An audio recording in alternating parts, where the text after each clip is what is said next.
بسم الله الرحمن الرحيم. السلام عليكم ورحمة الله وبركاته. الحمد لله وحده، والصلاة والسلام على من لا نبي بعده. أما بعد، أعوذ بالله من الشيطان الرجيم. بسم الله الرحمن الرحيم. إنما يعمر مساجد الله من آمن بالله واليوم الآخر وأقام الصلاة وآتى الزكاة.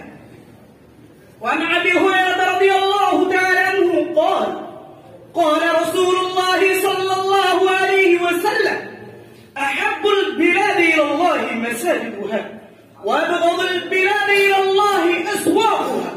وقال في حديث آخر برواية عن أبي هريرة رضي الله تعالى عنه قال: قال رسول الله صلى الله عليه وسلم: إذا مررتم برياض الجنة فارتعوا.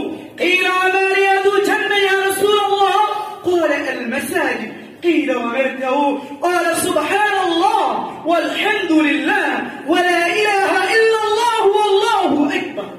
حضرة رئيس الاحتفال المكرم وسادة الأجلاء وأساتذة الأعزاء، إني أريد أن ألقي بين أمامكم خطبة عربية يسيرة سهلة حول موضوع المسجد في هذا المجلس المبارك، فأرجو من الحاضرين المستمعين الجميع أن يلتفتوا إلي وشجعوني على عمل هذا.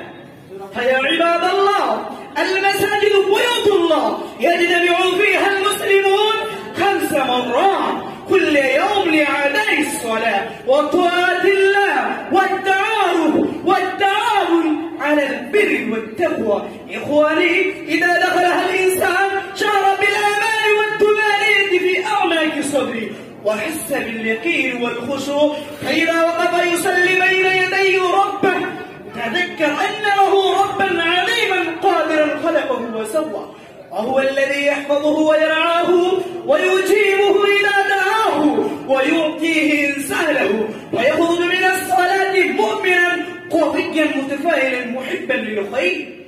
أيها المستمعون الأكارم، ولأن المسجد كبير الأهمية في الإسلام، فقد كان المسجد الحرام بمكة المكرم قبلة المسلمين، وكان إسلام الرسول صلى الله عليه وسلم من المسجد الحرام إلى المسجد الأقصى. وكان أول عمل عمله الرسول صلى الله عليه وسلم حين وصل إلى المدينة المنورة أنه بنى مسجد قباء ثم المسجد النبوي الشريف.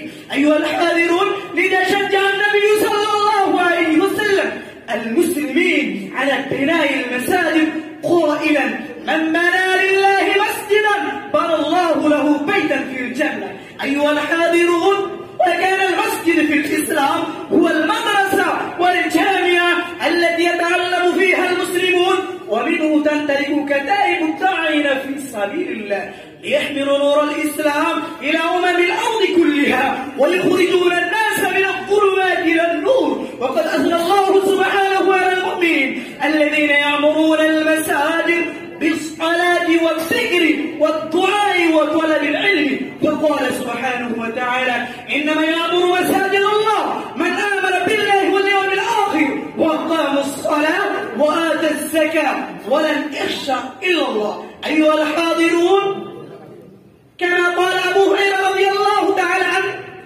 سمعت رسول الله صلى الله عليه وسلم: أحب البلاد إلى الله مساجدها، وأبغض البلاد إلى الله أسواقها. وقال في حديث آخر برواية عن أبي هريرة رضي الله تعالى عنه قال رسول الله صلى الله عليه وسلم: إذا مررتم برياض الجنة فارتعوا. قيل: وما رياض الجنة يا رسول الله؟